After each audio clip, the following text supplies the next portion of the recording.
KIA है कि जो भी पैसा आ रहा है कोई दूसरे उसके ऊपर खर्च ना होते हुए ठेकेदारों के इससे ऊपर पहले भी आपने मोर्चा लगाया था, जो दिलीप वळसे पाटिल आए थे, उन्होंने आपको आश्वासन दिया था। झूठे है सब। इस बार भी मुख्यमंत्री आए हैं, आपको क्या लगता है? यह आखिरी हमारी चेतावनी है, समझ लीजिएगा, वरना हम इस आंदोलन को इतना तीव्र करेंगे, इतना तेज करेंगे कि मुख्यमंत्री क्या यहाँ पे जितने भी उनके नेता मंत्री है ये सड़क के ऊपर घूमने के लायक नहीं रखेंगे, उनको इतना शर्मिंदा करेंगे। तुम्ही म्हटले की ज्या प्रकारे महिलांना निवडणुकीसाठी पैसे वाटले जातात, यामुळे अतुल सावे चांगलेच भडकले होते तुमच्यावर। काय आहे की अतुल सावे साहेबांनी समजावून सांगा ना की हे लोक तुमच्या चुनावी क्षेत्रामध्ये येत नाही का? हे तुमची लाडली बहीण नाही आहे का?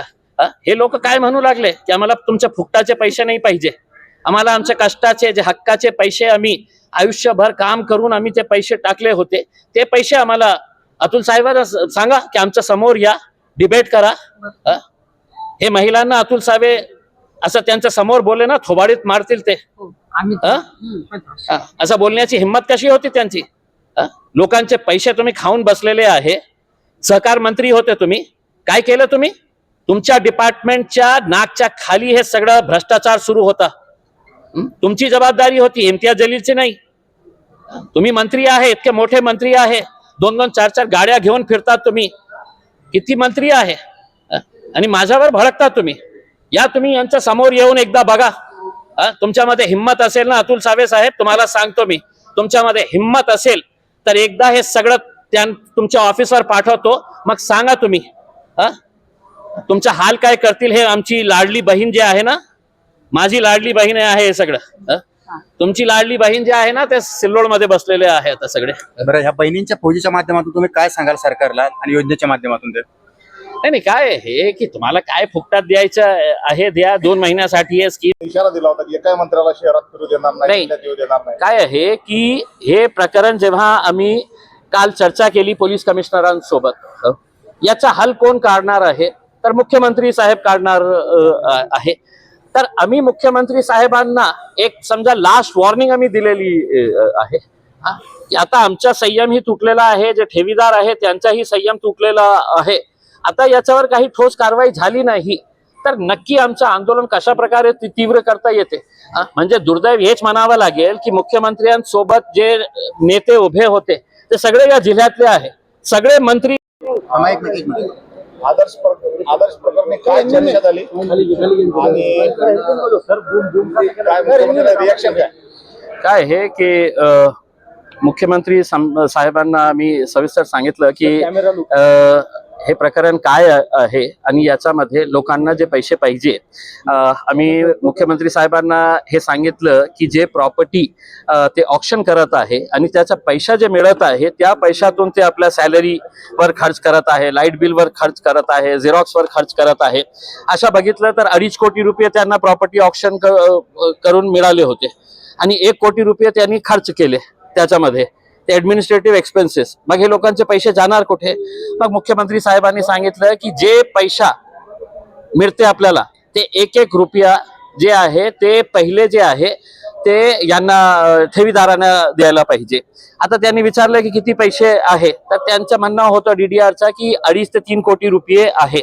मग सोमवार पासून त्यांनी तर उद्या म्हटले होते की उद्यापासून जे जे ठेवीदार आहे त्यांना किती पैसे म्हणजे 10-10 हजार रुपयेही देता येतं तर ते सुरुवात करा। मग DDRने सांगितलं की उद्या शक्य नाही आहे, आम्ही सोमवारपासून करू। तर आम्ही सोमवारपर्यंत वाट बघू की कशा प्रकारे हे चाललेलं आहे। मग या सगळ्या प्रकरणामध्ये जे फायनान्शियल स्कॅम जेव्हा होतो तर ते एक फॉरेन्सिक ऑडिट बंधनकारक असतं। ते फॉरेन्सिक ऑडिटचा प्रपोजल EOW कडे जाऊन 10 महिने झालेले आहे आणि 10 महिन्यापासून ते त्या फाईलवर बसलेले आहे, ते सँक्शन देत नाही। का देत नाही तर हे सगळे डिटेल्स आम्ही त्यांना सांगितलं की 25,000 पर्यंत जे ठेवीदार आहे, ज्यांचे पैसे 25,000 पर्यंत आहे ते 36,000 असे लोक आहे। मग मुख्यमंत्री साहेब जेव्हा हजारो कोटी रुपये फुकटात वाटायला आलेले आहेत, हे लाडली बहीण, तर हे जे सगळे महिला आहे ही त्यांची बहीण नाही आहे का? हे आमचा एक प्रश्न होता आणि ठीक आहे आता त्यांनी ऐकून घेतलेले आहे। CP साहेबांनी आश्वासन दिले, कलेक्टर साहेब, डिव्हिजनल कमिशनर साहेब सगळ्यांनी आश्वासन दिले की आपण 6 तारखेला कलेक्टर ऑफिसमध्ये किंवा डिव्हिजनल कमिशनर ऑफिसमध्ये एक मोठी मीटिंग लावू आणि याच्या संदर्भात जे रिकव्हरी करायची आहे ते रिकव्हरी लवकरात लवकर कशा होती आणि समजा रिकव्हरी 1 कोटी रुपयाची आली तर आमची मागणी हे आहे की दुसरा किंवा तिसऱ्या दिवसापासून ते पैसे तुरंत वाटायला सुरुवात करायला पाहिजे. तुम्ही हे वाट बघू नका की 10 कोटी येतील, 20 कोटी येतील, 50 कोटी येतील, त्याच्या नंतर मग ते सगळं खर्च करून टाकतील. बरं तुम्ही फैयाज पीछे आ जा। भैयाज पीछे आ जा, भैयाज पीछे आ, भैयाज भैयाज तेरे को बाइट देने वाले।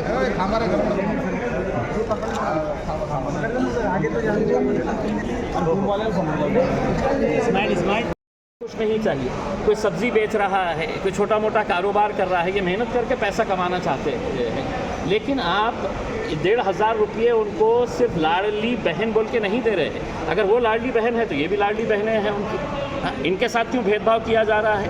इन्हें तो मुफ्त का पैसा नहीं चाहिए, इन्हें तो अपने मेहनत की कमाई का पैसा चाहिए. सीएम के साथ आपकी क्या चर्चा हुई और क्या? देखिए, सीएम को हमने यही बताया है कि इतना बड़ा फाइनेंशियल स्कैम हो जाता है, फॉरेंसिक ऑडिट होना ज़रूरी है. आज पूरे के पूरे जितने भी डायरेक्टर, चेयरमैन मानका पे जेलों में बंद है, वो सब में है तो बेल के लिए अप्लाई किए हुए हैं. अगर फॉरेंसिक ऑडिट नहीं होता है तो वो उनको काज नहीं तो कल बेल मिल जाएगी. और फॉरेंसिक ऑडिट की फाइल के ऊपर पिछले 10 महीने से इकोनॉमिक ऑफेंसेस विंग के और आपके जो प्रधान सचिव है गृह विभाग के 10 महीने से बैठे हुए हैं उस फाइल के ऊपर. आदर्श प्रकरणी काय चर्चा झाली रिएक्शन काय आहे की मुख्यमंत्री साहेबांना मी सविस्तर सांगितलं की हे प्रकरण काय आहे आणि याच्यामध्ये लोकांना जे पैसे पाहिजे, आम्ही मुख्यमंत्री साहेबांना हे सांगितलं की जे प्रॉपर्टी ते ऑक्शन करत आहे आणि पैसा जे मिळत त्या पैशातून ते आपल्या सॅलरीवर खर्च करत आहे, लाईट बिलवर खर्च करत आहे, झेरॉक्सवर खर्च करत आहे.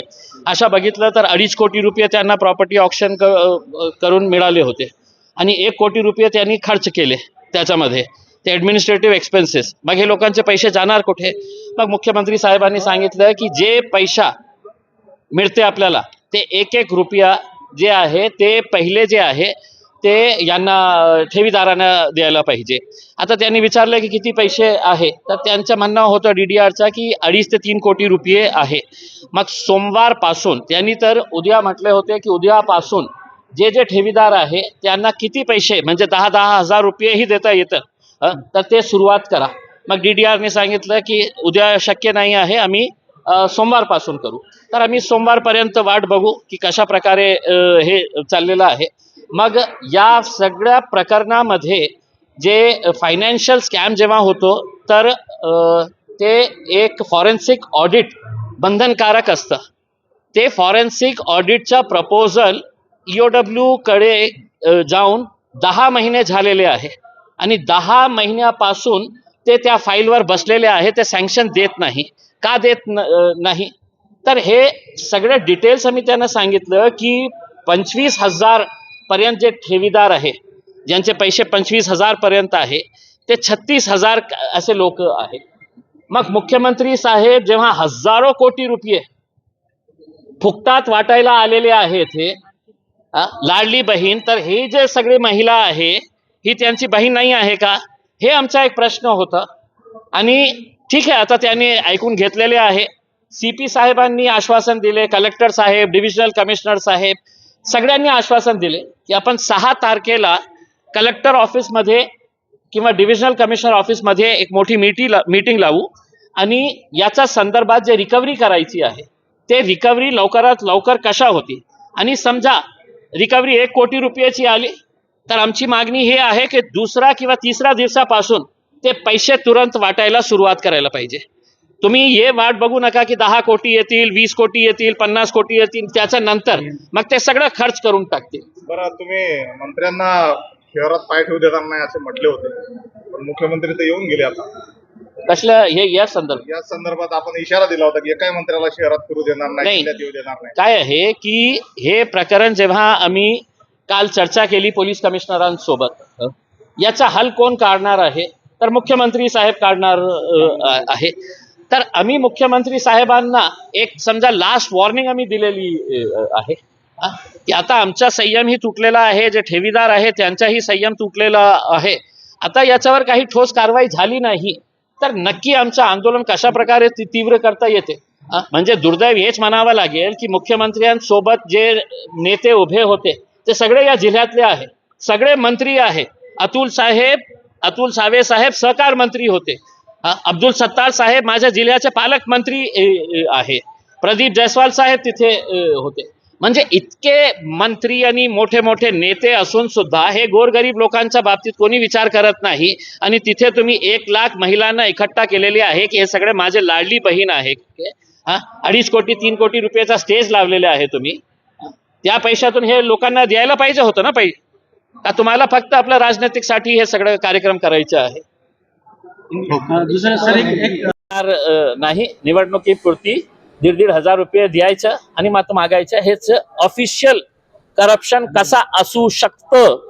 46,000 कोटी 46,000 करोड रुपया दर वर्षाला. त्यांना 1,000 कोटीही नाही पाहिजे.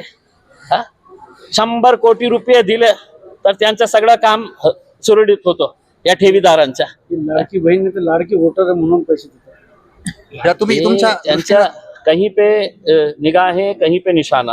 1,500 रुपये डालना और धीरे से बोलना हमको वोट करना, बस यही मामला तुमच्या दृष्टीने या योजनेला काय नाव असायला हवं? या योजनेला काय नाव असायला हवं? आहे. त्यांना काय नाव द्यायचं आहे, सगळं भामट्यांचं बाजार आहे. तुमच्या लाठीमध्ये त्या आंदोलनाला पण आता 10 महिने झाले असतात तरी हातात काही नाही. तीव्र आंदोलन करू. नाही, आता सोमवारी बघू. सोमवारी त्यांनी सांगितलेलं की कमीत कमी 10,000 रुपये वाटायला सुरुवात करा. मंगळवारी हे तो मीटिंग घेणार आहे. सगळं शहरातले जिथले आपले अधिकारी आहे, प्रमुख अधिकारी, आजच्या संदर्भात मीटिंग घेणार आहे. त्या मीटिंग मध्ये आम्हालाही बोलवा, तुमची काय हे असणार आहे. नाहीतर बघा आता तुमची आमची लाडली बहीण तुमच्या लाडली बहीणपेक्षा किती मोठी आणि ताकदवर आहे हे आम्ही दाखवून देऊ. सोमवार नंतर आंदोलनात तीव्रता दिसली. मंगळवार. Thank you sir.